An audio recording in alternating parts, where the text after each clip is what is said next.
I was asked about the difference between the northern and southern hemisphere. Why do we have four southern hemisphere teams in the World Cup semi-finals and not any northern? Um, yeah, one of the differences I've seen um, is the skill level, the skill set of the forwards in the southern hemisphere. The likes of Dan Coles, Vermeulen, and Schalkberger, these players who would comfortably be able to play in the backline at international level. Their skill sets, their passing, their awareness, and their ability to put other players into space is just something that the Northern Hemisphere teams don't have. I think there's more emphasis on our players to be physical, big, strong, get over that gain line. And that's certainly an area we could look at in the Northern Hemisphere. Um, a lot of it's down to the academy systems. These youngsters coming through. Of course, they want to be international rugby players, but they think they're going to be big, strong, physical, be able to throw all these weights around in the gym. Yeah, you've got to be strong, you've got to be physical, but you can't overlook the fact that you've got to be skillful. You've got to be able to pass properly.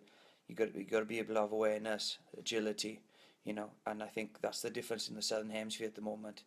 Um, Schalkberger against Wales, for an example, he was fantastic. He spent most of his time in midfield as a second receiver, putting other players into spaces, putting players around the back, and he looked as comfortable as Creel or any of the other South African players. So that's definitely one of the differences I've seen.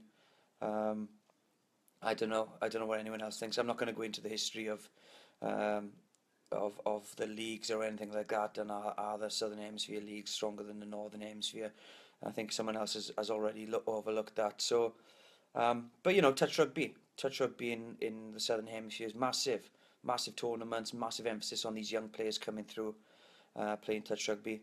Means that it brings their awareness, brings their agility, peripheral vision. And it's one of the best sports. I used to do a lot of training in the Welsh School of touch rugby.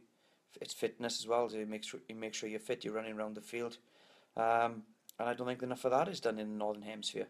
It's all emphasis on being big, strong, get over that gain line.